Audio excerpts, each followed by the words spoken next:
Good afternoon. I'm Satish Kijha. Today, in fact, we are going to discuss fundamental rights in India, particularly, the way they find place in India's constitution. In course of our discussion, what we will be doing here, we'll look at three important issues related to fundamental rights.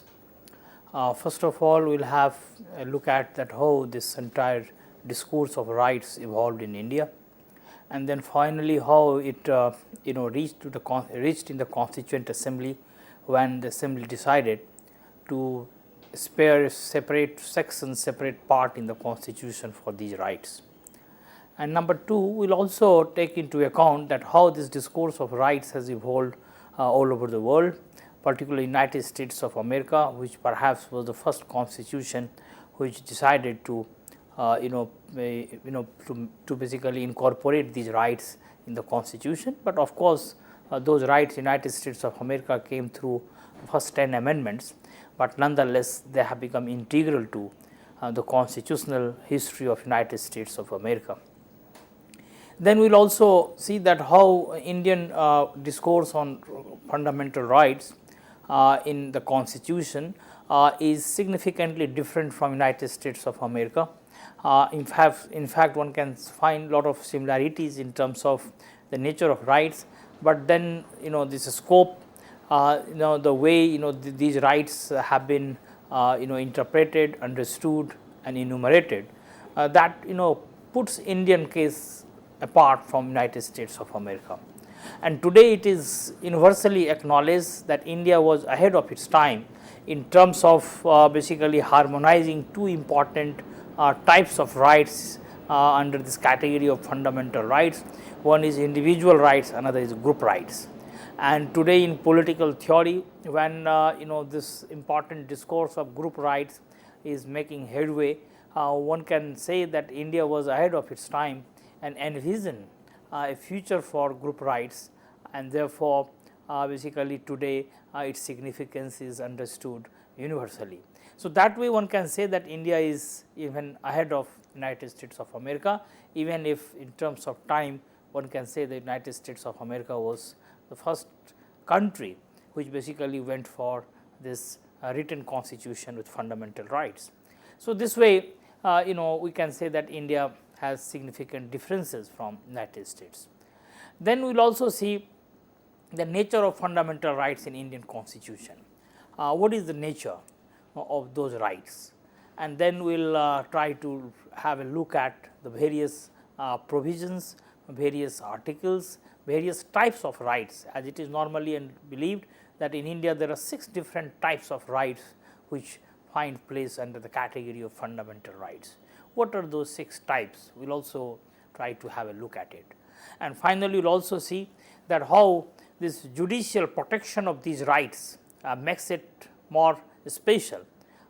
In fact, otherwise if we look at the nature of rights, then there are certain other rights which are spread in other parts of the constitution, and particularly in chapter 4 this directive principles of state policy. And in fact, if we look at or analyze these rights from the the point of view of one's entitlement, then one finds that directive principles of a state policy are also rights. Even in the Constituent Assembly, in fact, when this entire thing was debated, both in that advisory committee on rights and other bodies, particularly the General Assembly, then at times it was believed that both directive principles and fundamental rights both are basically rights, and therefore they can be put together. But then the difference was, and still it is, that directive principles, the rights which find place in directive principles are not enforceable by the courts, therefore they do not have the protection of the Supreme Court, though of course they are in nature of directives. So therefore that is one important difference. Otherwise, in fact, if we look at the nature, then we find that they are also as much rights as fundamental rights, as normally we understand it. Of course, in fact, when in the Constituent Assembly itself, the chairman of the drafting committee, Ambedkar, when speaking on directive principles of a state policy, he basically likened it with the Instrument of Instructions of 1935 Government of India Act, and said that we have basically gone for similar arrangement. They are in nature of directives in the governance of in the society, governance of the state. But one thing one should bear in mind, that of course directive principles do not have the protection of law and constitution the way the fundamental rights have, but in a democracy the kind of protection which directive principles also enjoys, directive principles enjoy, that is not a in any way lesser than what fundamental rights are all about, and that protection is the protection of people. Because if the fundamental rights enjoy the protection of court, then directive principles enjoy the protection of people's court, that is democracy. Because if people become aware about their rights, if people are conscious about their rights, then in fact during elections, because in a democracy, electoral democracy, after 5 years the representatives will come back for their votes, for their support, and then the people can punish them, can scrutinize them, can audit them, and basically subject them to strict scrutiny, or take them to task for failing or defaulting on this important commitment and promise, that directive principles of a state policy, that they have not been able to enforce it effectively. So, directive principles therefore, in Ambedkar's opinion also has a protection, and that is the protection of democracy and people's court, not the legal court.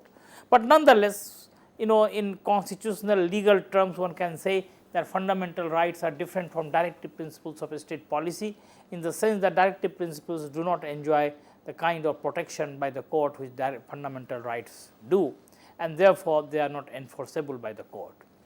When basically we look at certain other rights which are spread in other parts of the constitution apart from fundamental rights, then we find that there are certain other rights. Even after 44th amendment, what happened, the right to property, which was integral to this fundamental rights chapter, was basically shifted from this section, this chapter, and was made ordinary a legal right and constitutional right, and therefore it was shifted to 300A.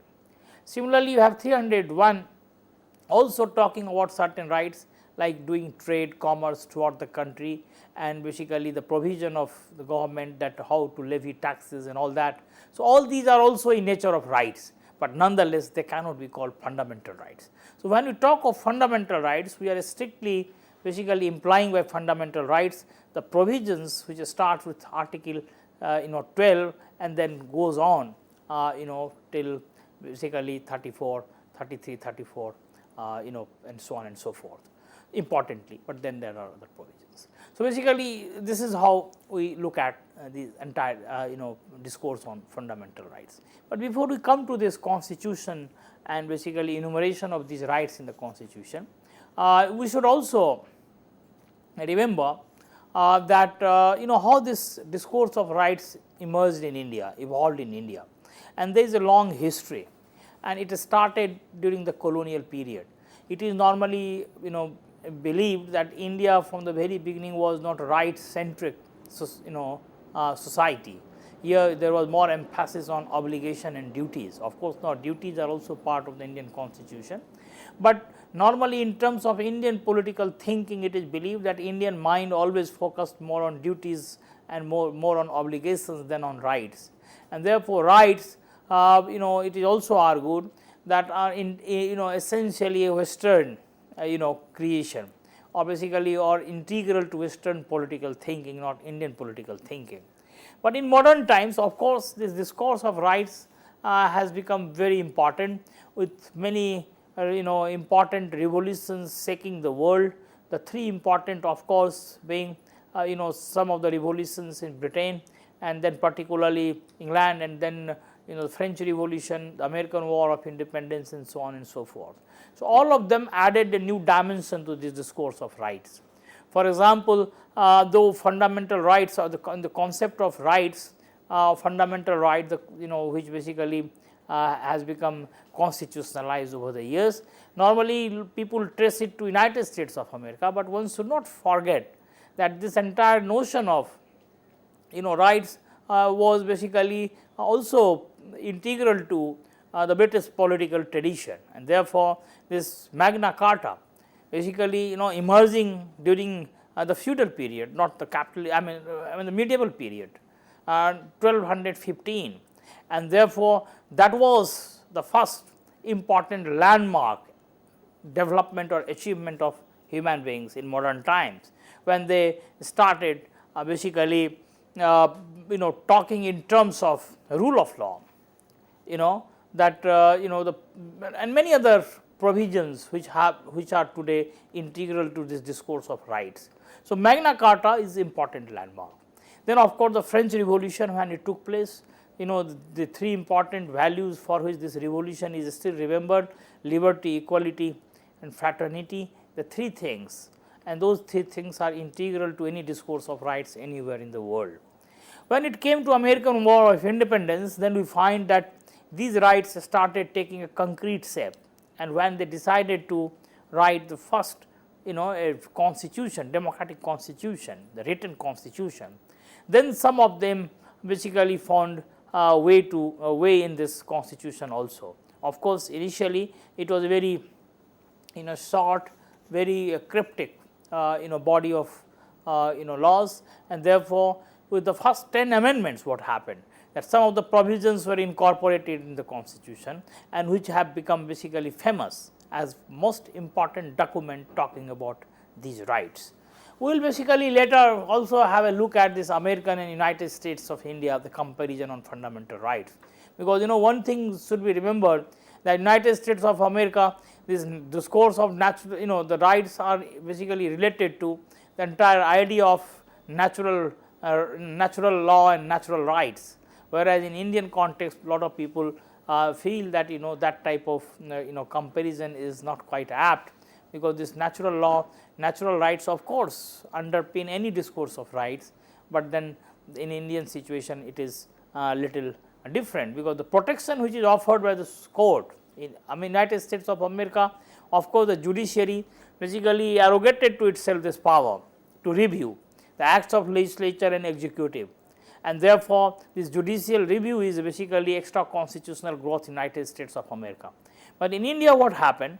The judicial review is also part of this constitutional provision and practice. Rather, basically this is part of the integral part of this fundamental rights section itself, and therefore, this is major difference between United States of America and India. For example, whether it is article 13 or 32 in Indian constitution, article 13 empowering the judiciary to nullify any law, any act which basically encroaches upon fundamental rights, is basically the source of the judicial review in India. And then also it gives number of instruments through which this court can intervene and review these acts of legislature and executive, and those instruments are basically there in article 32, which is known as provision of constitutional remedies. So, this is how we can also find differences between the two. Even in terms of restrictions on rights, one find lot of differences between United States of America and India. In fact, what happened that when this when the constitution, the draft constitution was ready, and Ambedkar basically piloted that bill, the speech which is basically memorable for number of things, including the way he basically enumerated the salient features of Indian constitution. What Ambedkar mentioned at that time, that one major difference is that the restrictions, rights are not absolute anywhere on the earth. Rights are always accompanied with certain restrictions, and those restrictions are required, are important for enjoyment of those rights. United States of America, he mentioned that what happened, that the restrictions are also there.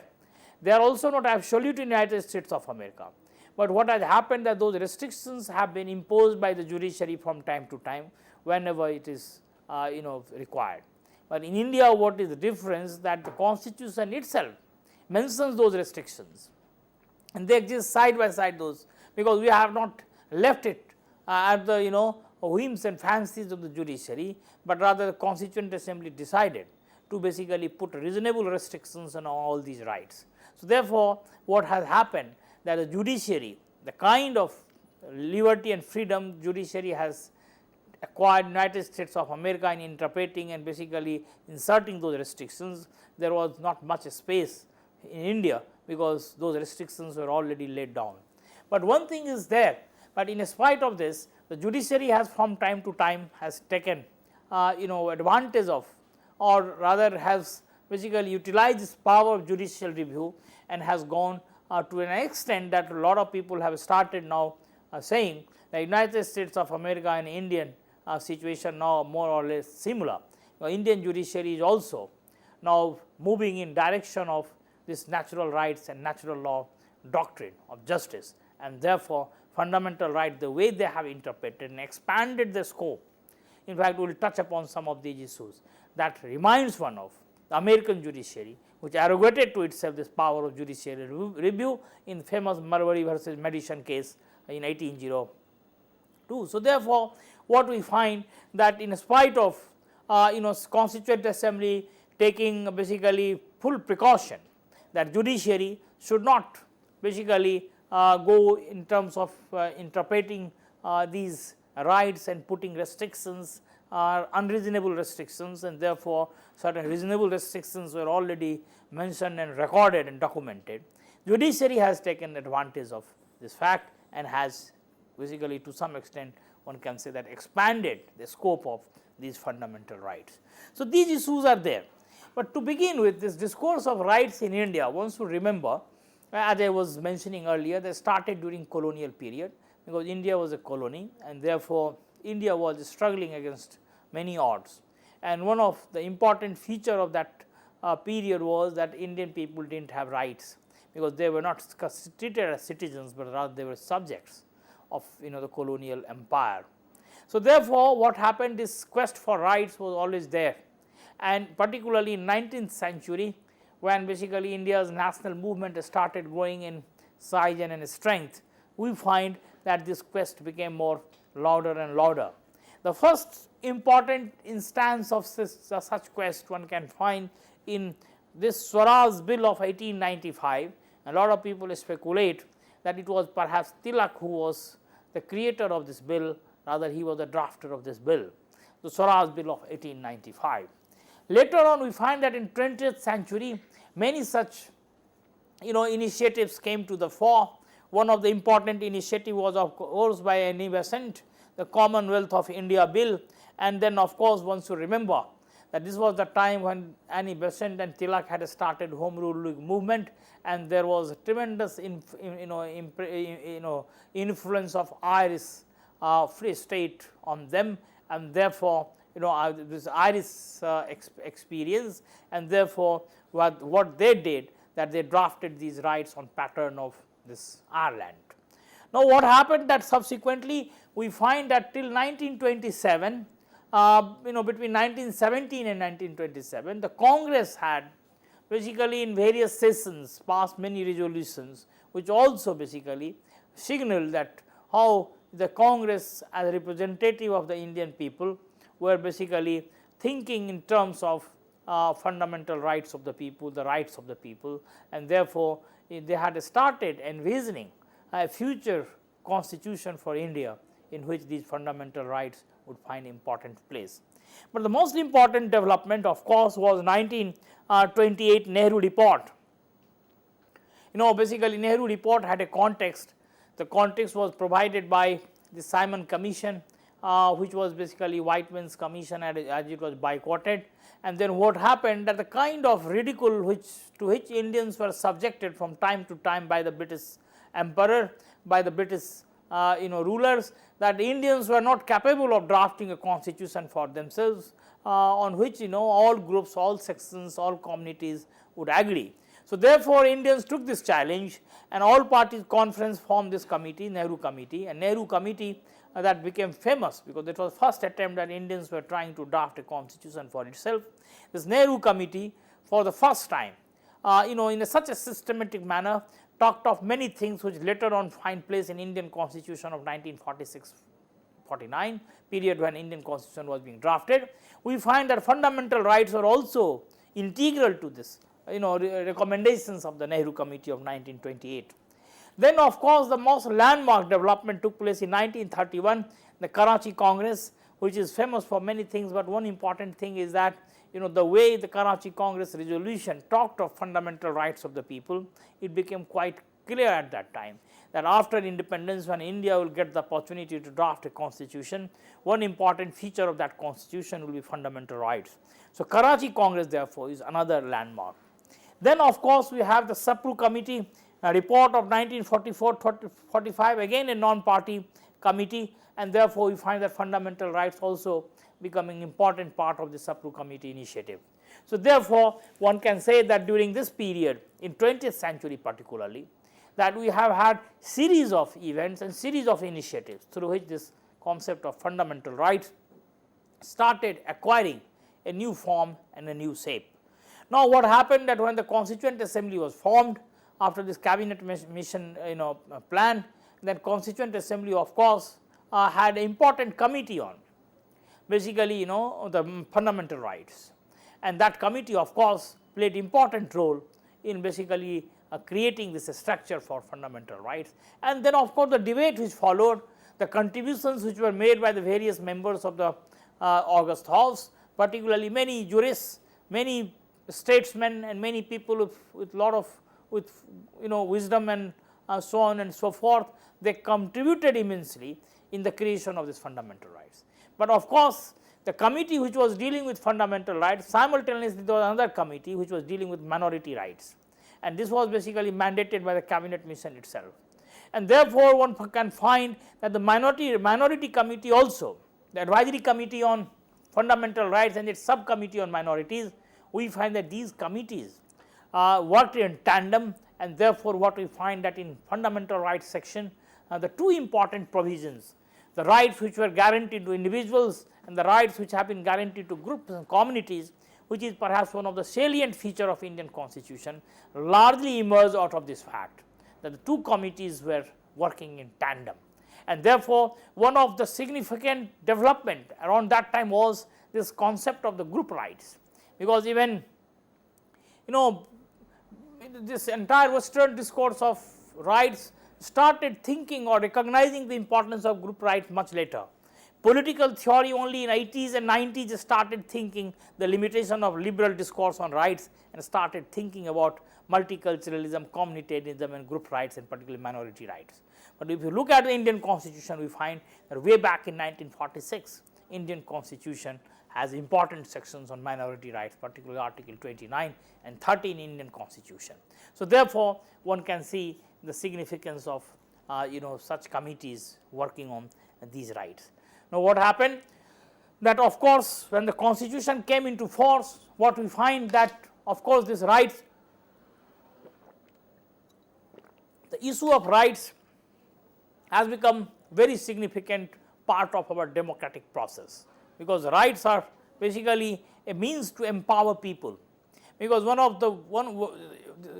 way to understand rights is basically rights are needs of the people, and when those needs are recognized by law, when those needs are recognized by the society, when those needs are recognized by the state, then one can say that those needs turn into rights. So what has happened that with the passage of time, the needs of people have been changing, and according to the changing nature of those needs, the rights have also acquired new meaning. Now, what has happened that apart from the constitutional provision of rights, the way Supreme Court has creatively interpreted those rights, what has happened that it has created a whole corpus of new rights. For example, a right to life guaranteed in the Constitution is a very important right, but the way court has now expanded its scope and even integrated this right to right for clean air, clean water, the entire environmental issues have been integrated with this right to life. Now, right to life has also been interpreted in a manner that right to life is not simply to live a life, animal life, but also life with dignity.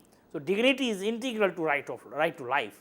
So, these interpretations have basically enhanced and deepened the meaning of these rights which are there in the Constitution. So, therefore, one can say that apart from the text of the Constitution, you have many constitutional and judicial pronouncements, and those pronouncements have only enhanced and basically increased its salience and has basically deepened its meaning. So, this way this is basically an evolutionary process, the rights are still evolving. Of course, in political theory normally we understand that we are in the third generation of rights. The first generation was civil and political rights, then there were social and economic rights, and this is the third generation when we are having new types of rights, animal rights, environmental rights, group rights, rights of aboriginals and number of things. So, this is a third generation of rights, and one does not know whether we will stop with the third generation or it will basically go on evolving, and we may enter into the fourth generation of rights in coming years and so on and so forth. Because as I mentioned, with the passage of time the needs change, and according to changing needs of the people the rights also evolve and change, and therefore what we find that Indian constitution is a basically lively body, is basically a dynamic body of rights, and this dynamism at times is provided by legislature and the judiciary. Legislature basically adds new dimension. For example, free education of course was a part of the directive principles of a state policy, but what happened that few years ago this important amendment of the constitution shifted it from directive principles to basically the fundamental rights, and therefore it has been added as article 20, a section of article 20, that free and compulsory education till the age of 14. So, what has happened that now the legislature has also acted to deepen and enhance its meaning, that how without education the rights of the people can be complete, and therefore a state should take this responsibility to impart free and compulsory education everyone who is till the age of 14. So, this is how the legislature and judiciary are chipping in. Now, so far the Indian constitution is concerned, it is normally believed that there are 6 different types of rights.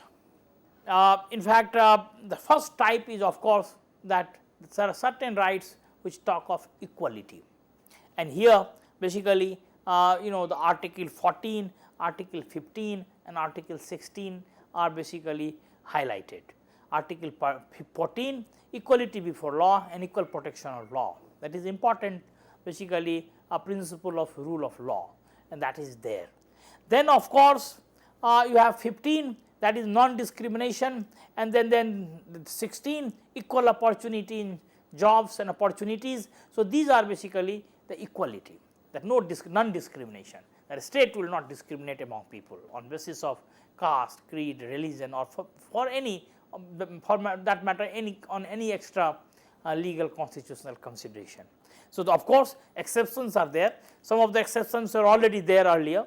Some of the exceptions were basically integrated through amendment, and one of the important exception was brought here through first amendment immediately after the enactment of the constitution, that is the first amendment of the constitution, when 15(4) was added, and when this non-discrimination provision was supplemented with a positive discrimination, that a state can do certain things as a measures to uplift the conditions of socially and educationally backward classes. So, basically non-discrimination is secularism, one can say, and this positive discrimination is social justice. So, now article 15 now basically harmonizing the two things, secularism and social justice as rights here. So, very important provision one can see. Then the second is freedom, and freedom of course is very important, and here the most important article is article 19. Of course, there were 7 freedoms, but one freedom, that is right to property, was later shifted from this fundamental rights section, and now it finds place elsewhere, but still there are 6 freedoms still there. And then you have article 9, article 21, basically freedom from arrest and all that. So, therefore, this is how the freedom provision of the constitution one can see here. Then there is a third type, that is the right against exploitation, and it is interesting here that normally most of the rights are against state executive, but this right against exploitation is also basically against individuals, groups and communities. For example, the forced labor, the beggar, the prohibition of child labor, all these things, this all these provisions are the provisions dealing with the rights against exploitation, that no individual can be exploited by another individual, no individual can be exploited by other groups. So, therefore, this entire these provisions are basically dealing with this right against exploitation. Then you also have this freedom of conscience and religion, very important part of Indian constitution. This is one of the features on basis of which Indian constitution boasts of being a secular constitution, because secularism as it is normally implied includes three things: freedom of religion, and then disestablishment, that there will be no relationship between state and religion, there will be no state religion, and then basically these two provisions are very important provisions: disestablishment and freedom of religion, and then of course non-discrimination. And all these three things we find in Indian constitution. And here we find that earlier we have seen this non-discrimination in coming in article 15, now we can find this article 25, freedom of religion, that every individual, every citizen, everyone is free to profess and practice the religion or faith of his or her choice. So, this is article 25, and then 26, disestablishment, that the taxes or the proceeds, the state will not be used for promoting any particular religion. Then there is of course also a provision that there will be no forced instruction to any person in any public funded schools and colleges, so far as those instructions relate to any particular religion. So, therefore, one finds that this important section, freedom of conscience, in the fundamental rights sections lays the foundation for a secular polity, and that is perhaps very significant here. We will basically discuss this thing later also. Then we have important section which I was referring to earlier, the minority rights of the minorities. Now, what happens that 1920, 1930, 29 and article 30, 29 and 30, they deal with the rights of the minorities, and particularly two important rights. The first, that minority in a democracy always feels threatened or apprehensive about their culture, about their script, about their language, about their identity. So, this is identity related rights, and the minorities have been basically given this fundamental right to preserve their culture, their identity, their script, and so on and so forth. And then of course, there is also article 30, which gives the minorities the right to administer and run educational institutions of their choice to promote basically their culture and their identity. So, these two important minority rights, as I was mentioning, was basically a great achievement of Indian constitution at that time, because of course, world over the minority rights and individual rights were not getting harmonized in constitutional discourse. In India, for the first time, the two things got harmonized. We will discuss it later. Of course, this was the result of a heated debate. Minority committees dealt with these rights of the minority. This was one of the mandatory provision of the cabinet mission plan, under which the Constituent Assembly was created, that there will be a committee, separate committee dealing with minority rights. But then after partition of the country, there are many apprehensions, there are many reservations, and the heated exchange which ensued basically resulted into a situation where of course some of the minority rights were also diluted, and one of the important minority rights which was diluted was the provision of reservation for minorities in jobs and services on pattern of what we have today for scheduled castes and scheduled tribes. But that happened much later in the life of the Constituent Assembly, sometimes around 1949. Till that time, even in the draft constitution, the minorities had one additional right, that was the right of that was a reservation in jobs and services. Now, of course, lot of scholars have started arguing that because of certain circumstantial reasons, what happened, that minority rights were basically attuned, sometimes they were attenuated, minority rights were basically downsized, and some of the rights which minority had they also lost out in the process. But nonetheless, one can say that the rights which have survived till today, those minority rights are very important part of this constitution. And then of course, we have another sixth important type is the right of constitutional remedies, and that is article 32. And 32 is basically the rights through which the Supreme Court entertains any appeal for enforcement of fundamental rights, and if any individual is basically aggrieved and he or she can straight away move to Supreme Court, and the court will be duty bound to basically issue those writs, prerogative writs, and those writs are different types of writs: habeas corpus, mandamus, quo warranto, certiorari, prohibition, and so on and so forth, and through these writs these rights are enforced. So, one can say these are the instruments in the hands of the court, in the hands of the judiciary, through which these fundamental rights are enforced. Now, what happens that there was also a seventh type, but that seventh type no longer is there, because what happened, the seventh type was the right to property, and the right to property of course was one of the rights on which perhaps the most number of cases were filed till 70s, particularly the fight which was going on between the Supreme Court and the legislature and the executive was largely on this issue of right to property.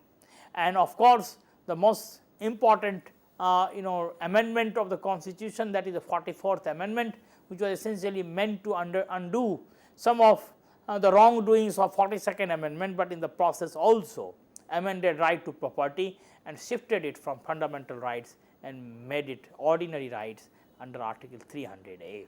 So, this is basically the seventh type basically was shifted both from Article 31 as well as from basically 19F. So, right to property now no longer finds place in the fundamental rights section. So, therefore, the seventh type has disappeared. So, now only we have 6 types of the fundamental rights in the Constitution. Now, coming to the salient features of these fundamental rights, one finds the number of salient features. Some of the salient features we should also remember. One of the important salient feature is that fundamental rights are integral part of the Constitution. Basically, unlike ordinary law, which can be taken away by ordinary legislation, fundamental rights cannot be taken away.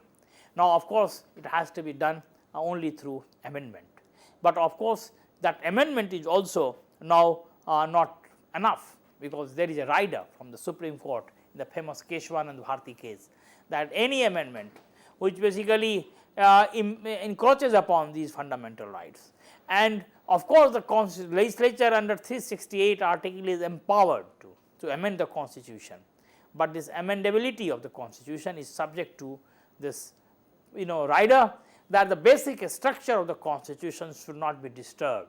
What is the basic structure that has not been defined in Keshwanand Bharti case, and Supreme Court therefore retains its right to interpret what is the basic structure. Of course, it is a different matter that from time to time now court has started opening up on this issue of basic structure. For example, in 2-3 important landmark judgments, now it has basically opened up by saying that legislature, parliamentary sovereignty, parliamentary supremacy, this federalism, secularism, these are the basic structures. But nonetheless, in the famous Keshwanand Bharti case, this basic structure doctrine was not enumerated. So, therefore, in fact, what happens that fundamental rights are integral, that can be encroached, cannot be encroached. If it is encroached upon, then the court can issue writs under 32, and thereby not only 32, but Article 13, which defines the law, and that has been perhaps the most important issue in this fight between legislature and the judiciary. What is law? Because Article 13, the fundamental rights section starts with Article 13 that defines a law. What is law? And that law, it says that it defines the law, and also mentions that no law or any law which basically hits at these fundamental rights can be declared null and void by the court. And a lot of scholars argue that judicial review in fact starts with this provision of Article 13, because it empowers the judiciary to nullify any act of legislature and executive if it hits at these fundamental rights. But how a state, how the judiciary can do it, basically Article 13 is basically supplemented by Article 32 when it gives instruments in the hands of the judiciary to do it, and the number of instruments, that is writs or prerogative writs. So, this is how one can say that this is one important feature of these fundamental rights. The next is this comprehensive and the detailed. The limitations, restrictions are prescribed, but nonetheless they are comprehensive and detailed. Why it is detailed? I mentioned in the very beginning that Ambedkar himself explained it in the Constituent Assembly when he was piloting this draft constitution on the floor of the Constituent Assembly. And he said that no right is absolute anywhere in the world, that even in United States of America they are not absolute, but the restrictions and the limitations in United States of America have come through judicial pronouncement. But in India, what we have done, that we have basically enumerated the limitations and restrictions also along with the various provisions of the Constitution, so that the judiciary does not get unbridled power to basically interpret and put restrictions, and sometimes those restrictions may become unreasonable restrictions. Therefore, the Constituent Assembly itself put those reasonable restrictions along with all these rights. Then of course, the third important feature is the negative and the positive rights. There are many rights which are negative in nature, there are many rights which are positive in nature. For example, you have the negative rights like Article 14, the equality before law, and equal protection of law is worded negatively, that everyone will be, no one will be basically denied equality. Then of course, 15(1), state shall not discriminate against anyone. That language itself is clear negatively, that it shall not discriminate against anyone.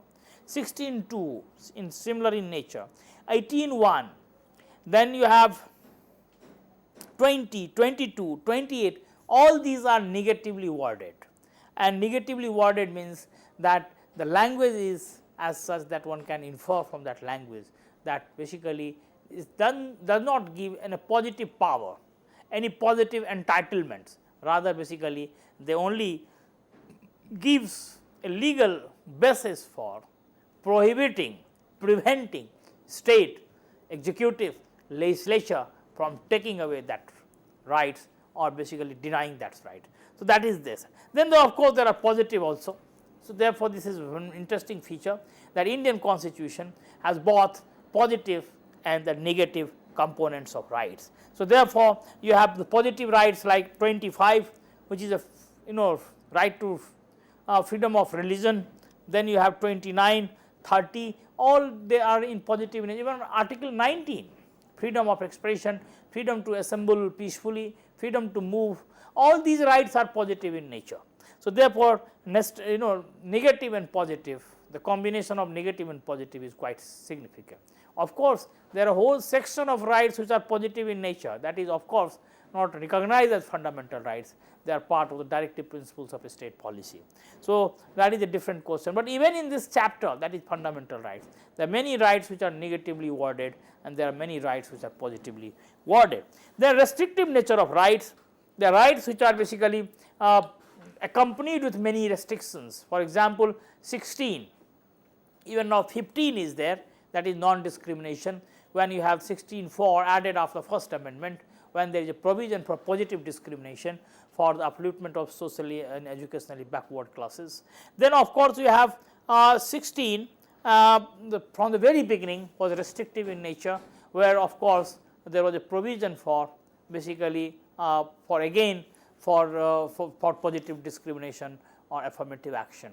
Then of course, 19, as I was mentioning, that there are 6 different types of freedoms and they are accompanied with many restrictions, and those restrictions have been considered, have been declared reasonable restrictions.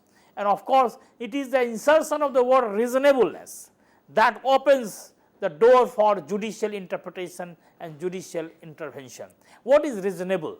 That cannot be decided in advance, and whether they are reasonable or not, of course, legislature when amends it, when uses these restrictions to put reasonable restrictions, the judiciary always reserves this right to test this reasonableness of these limitations. So, therefore, this 19, when it puts limitations on these fundamental rights on basis of public order, on morality, on security, on national integrity, on unity, all these are the restrictions, the basis of restrictions on which these rights can be restricted or limited, right, like freedom of expression.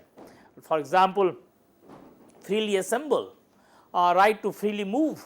These are the fundamental rights under 19, very important rights, particularly right to freedom. But then of course, they are subject to those restrictions. For example, this freedom of expression is one such fundamental right which often comes under basically restrictions. Basically, we often find in India that whether it is the film, movies or the books or some writings, they are banned, and they are banned because they are going to hurt the sentiments of some communities, some groups, some people, and therefore hurting these sentiments and groups and communities or the people, it is argued that they are basically against social order, it is against morality, sometimes against public order, and therefore the state comes in and imposes restrictions, ban those books, ban those movies, and they says that this is according to the provisions of the constitution, because constitution gives right to expression, but fundamental right to expression, but that expression is not unbridled, that you can go on using your expression, the right to expression, to hurt anyone's sentiments, and you can disturb social stability, social integrity and social peace, and therefore a state is within its rights to come in or basically to enter the scene and basically puts those restrictions. Then there are, of course, there are rights which are available only to citizens, but then there are rights which are also available to aliens, basically any foreign national who is on Indian soil. So, in other words, one can say that there are rights which are basically known as fundamental rights of the citizens, and then there are rights which can be called human rights. Any human being on Indian soil can enjoy those rights, and therefore this is also a very important distinction.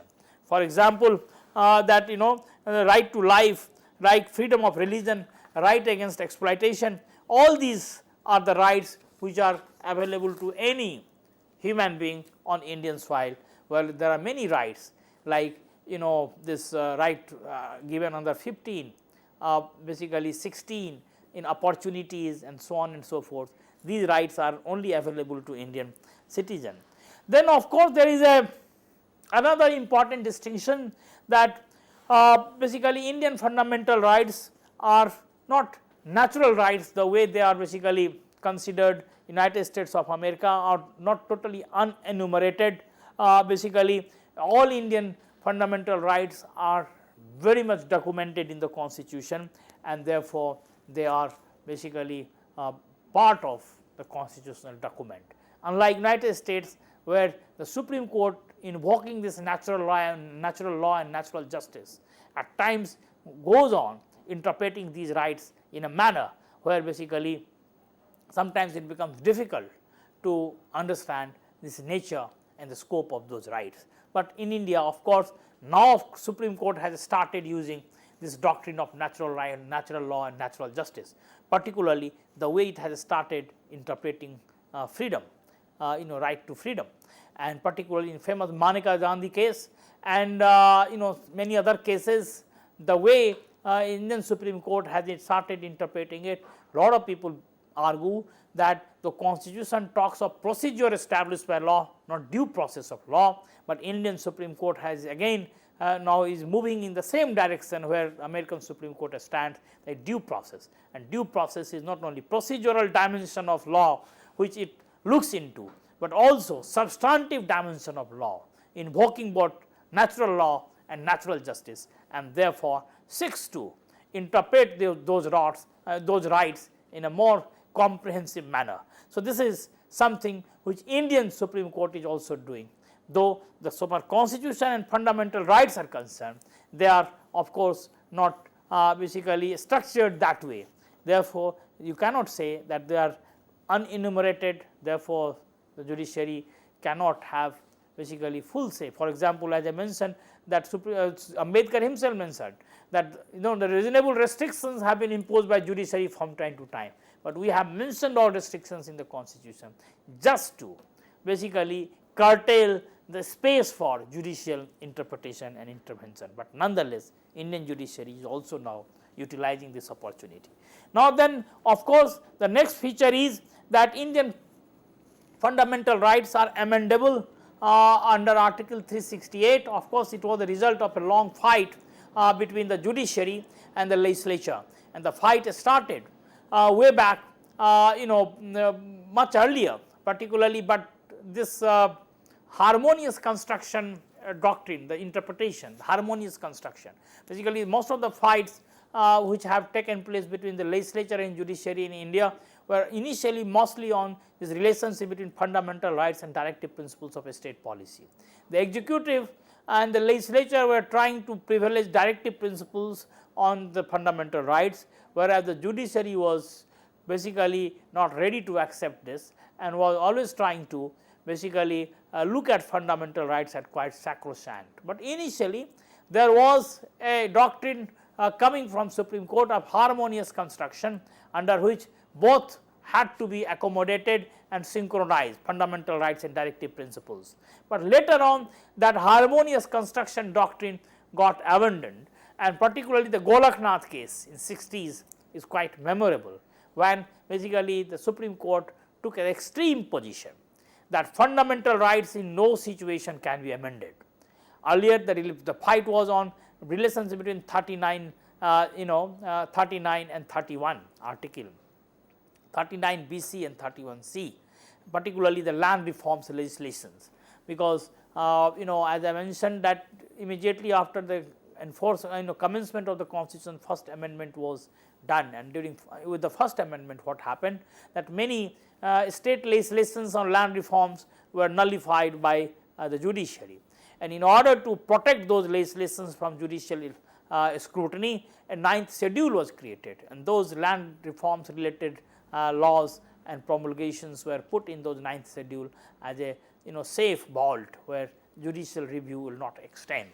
But then this process went on and on, and this fight ultimately basically expanded much bigger, took a much bigger form, that what is more important, directive principles, or because the state executive and legislature were using directive principles to enforce some of the welfare measures for the people, particularly land reforms and many other things. Initially this fight was only on 39 BC and 31 C, the right to property in 31, and then of course basically 39 BC, this is basically the responsibility of the state, the directive to a state to create a condition for equitable distribution of resources and so on and so forth.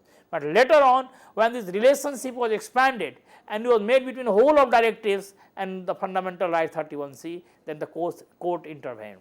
And of course, the Golaknath case I was referring to, in Golaknath, of course, the court took the extreme position that no fundamental right in the Indian constitution is amendable, and if the legislature wants to amend these fundamental rights, then they will have to convene a new constituent assembly. Only a new constituent assembly can basically amend these provisions of the constitution. So under 368, the power of amendment of the legislature was basically questioned, because in Golaknath case it was argued that 368 is also a law under article 13, because 13 defines a law, that what is law, and then also gives this power to judiciary that any law which basically encroaches upon these fundamental rights or touches these fundamental rights, the judiciary can come into the picture and can nullify that act. Till Golaknath case it was said that any act under 368, that is provision for amendment of the constitution, is not a law under 13. But in famous Golaknath case it was stated that even 368 is a law under article 13. So this was basically the turning point. But of course, basically the ball kept rolling, and finally this Keshwanand Bharti case, which is a landmark judgment till now, basically put a new doctrine and lifted this blanket ban on this amendment and said that no, 368 is not law under 13. The parliament can amend the constitution, and therefore what happens, that the Keshwanand Bharti case it was said that it can amend the constitution, but only one rider, that the basic structure cannot be disturbed. What is the basic structure? That was not defined. So therefore this is the situation so far as the judicial protection of the fundamental rights is concerned. Of course, there is one famous Indian jurist, Upendra Bakshi. He says that Indian Supreme Court has gone much ahead of other Supreme Courts in the world, because Indian Supreme Court is the only court in the entire world which does not review only the legislation, ordinary legislation, but also reviews amendment, and therefore, this is something unusual for any Supreme Court in the world. So, therefore, this discourse of rights, as we have been discussing here, in India has basically been evolving and has gone to in a direction where one can say that it is a very creative basically document, which is basically empowering people, which is basically uplifting the conditions of the people. Of course, there are many dimensions of these rights which are still in process of evolution. I will stop here.